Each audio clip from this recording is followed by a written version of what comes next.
diplomatique. waaw jërëjëf Bijou comme niñ ko gisee suñu premier ministre demoon na fële ca Burkina Faso démb nag mu amal fa ab waxtaan wax ci lu bëri comme ni nga ko waxee wax na ci orientation diplomatique ci panafricanisme wax na sax ci AES ak CEDEAO xam nga ñoom seen mbir yi bëri na waaye comme ni nga ko waxee rek pour un peu me cadrer ci li nga xam ni moom nga soulever mooy que héritage yu leader africain yi benn il faut commencer par là et je pense que mënoo wax héritage yu Afrique ne africains yi ñoo ko war a hériter te waxoo panafricanisme c'est la même chose et vouloir défendre le panafricanisme c'est vouloir rompre avec ce que l'on aurait appelé le néocolonialisme mbir nag dafa am mooy que dafay bu ñu faral di jaawale yenn yi am bëgg panafricanisme bañ néocolonialisme bëgg am foo xam ne bëgg nga fa yóbbu sa dëkk bëgg am foo xam ne bëgg nga fa yóbbu say continent buñ ne kat lii recul diplomatique la je pense que mën nga am loo xam ne sa bopp nga koy bëggal mën nga bëgg indépendance bëgg autonomie bëgg souveraineté sans pour autant nga rompre avec les autres pays mooy que donc fi nga xam ne génn nga fa Bijou dafa baax héritage de l'Afrique panafricanisme ak diplomatie Bijou ñun ñëpp gis nañ les enjeux géopolitiques actuels et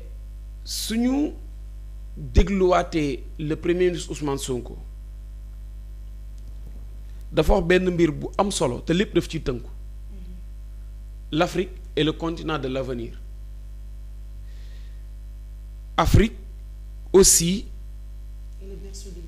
c'est le berceau de l'humanité mais l'Afrique c'est la mère des continents ci ñaar peut-être en étant berceau de l'humanité mais aussi en abritant des ressources naturelles et des matières premières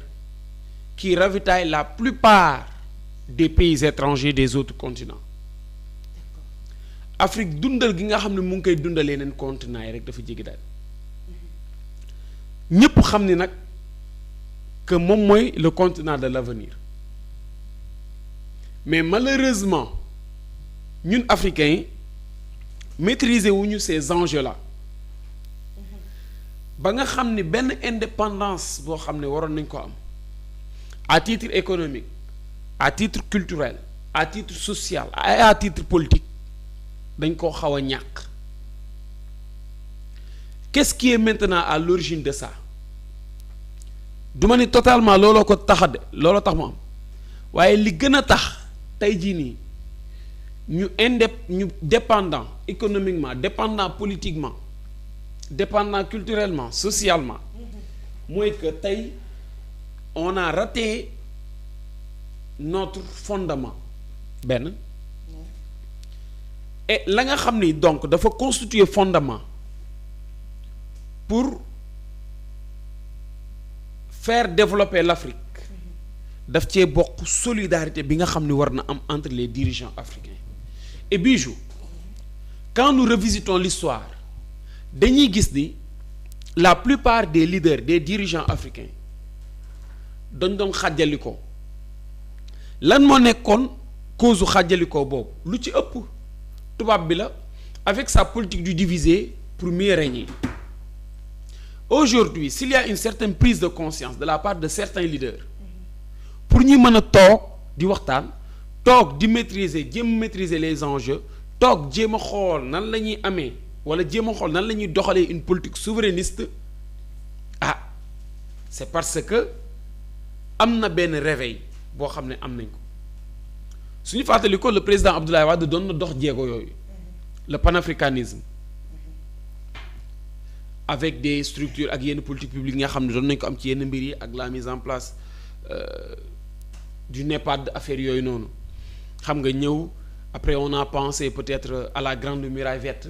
ça c'était des choses c'était des actes yu ñu doon amal mais suñu dañuy faral di gis ni parfois lëbëjee bi nga xam ni tubaab bi bëgg na ko pour lëbëjee ko Afrique c'est pour se maintenir c'est pour essayer gën a di note africain aujourd'hui nag si nous avons un premier ministre qui connaît ces enjeux qui est conscient de ces enjeux ak taxawaay boo xam ne dana bëgg xool nan la ñuy génnee non seulement les Sénégalais mais aussi et surtout les Africains ci guute gi ñu nekk par une solidarité boo xam ne dafay am entre les dirigeants africains dañ koy rafetlu panafricanisme moom ci li ma commencé laa ñëwaat firndewul ni dañuy rompre ak la diplomatie parce que tout État doit entretenir des relations avec d'autres États et relations yooyu noonu lan moo koy définir la diplomatie parce que dañuy soxlante dañuy demalante dañuy dikkalante d'accord ñun Afrique am nañ ay ressources naturelles am nañ ay matières premières Sénégal particulièrement mais est-ce que nous pouvons nous suffire de ce que nous avons pour nous développer non parce que bu doon dañuy jël yëpp exploiter ko est-ce que exploitation ñun ñu rekk koy mën a njëriñoo suñ ko jëriñoo la ci des ay yàqu on a besoin d'échanger soxla nañ la ñuy jaay la ñuy yóbbu bitim réew jaay ko comme récemment ñu ne suñu balance commerciale kat dafa excédentaire la ñu jaay moo ëpp la ñu jënd d'accord yooyu noonu ay mbir yi nga xam ne la pour mu mën a am il faut que yow ak dëkk bi ngeen am ci lu ngeen déggoo te déggoo googu ca la ngeen di déggoo lan mooy base bi lan moo koy fondé la ñuy wax diplomatie la donc nag mais diplomatie est-ce que war na am yow nga ciy gën a gis sa bopp diplomatie est-ce que war na am yow nga may noot non bëgg naa la du yaa ma gënal sa bopp à chaque fois que ma bëgg d'accord jokkoo ak yow à chaque fois que ma bëgg nangam bi di am man dama cee war a gis sa bopp yow na nga cay gisee sa bopp et lii nag du lu bees ci le premier ministre Ousmane Sonko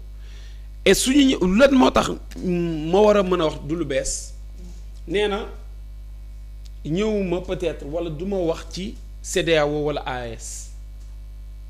la ma gën a soxal mooy je reste toujours fidèle à mes principes tey jii Sénégal bu génnoon CEDEAO affaire mën na ñaaw ak yooyu mais xam nga lu neex nga nekk ci mbir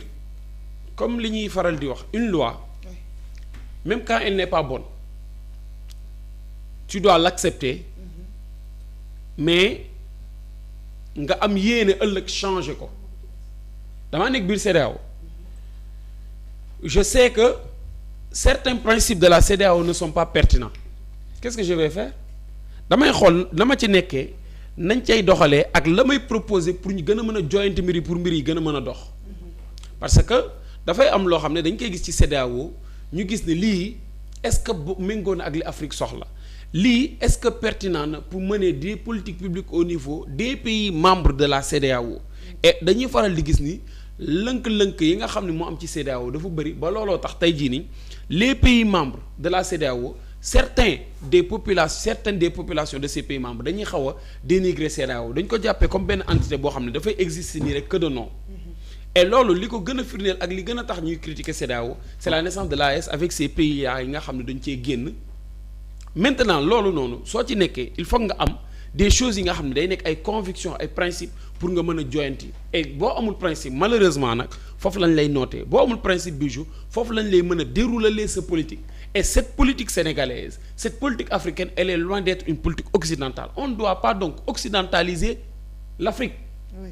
Et refuser l'occidentalisation entre guillemets de l'Afrique loolu mooy tey jii nii ngay wéy ci say principe bu bopp loolooy tax tey jii nii ngay ni waxtaan manque de solidarité boobu nag dañ ko doon faral di gis suñu dirigeants yi aujourd'hui tey jii le premier ministre Ousmane Sonko bu nee Burkina Faso est-ce que nous devons penser que pour adhérer à l'AES yooyu non nous devons penser positivement mooy dañoo war a xalaat ni kat fa nga xam ne mu ngi fa jëm nii c'est pour peut-être avoir une Afrique unie je dis bien une Afrique unie avoir Afrique boo xam ne tey jii nii ñëpp dañuy permettre am loo xam ne danañ ko mën a am comme argument pour faire face à l'opinion occidentale dans le but d'aspirer à la souveraineté moom sa bopp gi dafa war a am léegi nag donc day nekk mbir yoo xam ne dañ koy jaajëfalaat rafetlu ko yaakaar ni du fi am yaakaar ni aussi du ñu gis ay dirigeants africains yu trahir parce que malheureusement dafay métti am benn ñaar ñett bu décider beneen loobu lumb ne duñu décider wala beneen loobu lumb xool ñoom nan la ñuy nasaxalee les décisions qui étaient prises nous avons une jeunesse nous avons des intellectuels lan moo ñu manqué nous avons les matières premières volonté la base de tout. suñu dirigeants yi bu ñu amee volonté rek dañuy génn ci guute gi nga xam nekk nañ ko ku ci nekk ci yenn dëkk yi ñu ngi xool nan la ñuy amee partenariat ak Afrique mais lan moo tax ñi ci amoon partenariat dem ba gis ni am na benn réveil bu am de la part des Africains ñu commencé di génnee yeneen am ñoo xam ne ñu ngi def seeni mbir ci suuf di ruube ci suuf en même temps di leen gëmloo ni ñun kat dinañ d'accord ci seen renégociation contrat ak ñoom seen mais bis bu ñu amee pexe pour suuxal ñu dañ ñuy suuxal sans attendre waaye nag xam nga lan mooy mën a éviter pexe yooyu ak piège yooyu ñuy tànt ful la ak gëm sa bopp ak prévoir li ñëw xam nga tey jii nii si on réussit te loolu yooyu ay débat la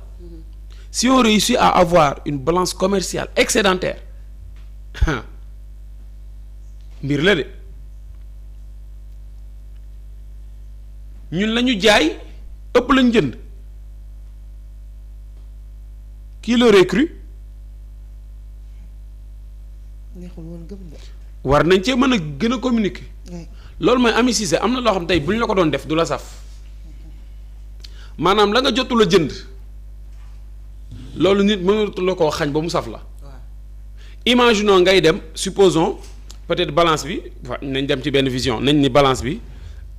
plus 5 la maanaam 45 yow jënd nga ko léegi demal yow demal ba jënd léegi 5 45 jëndatoo ko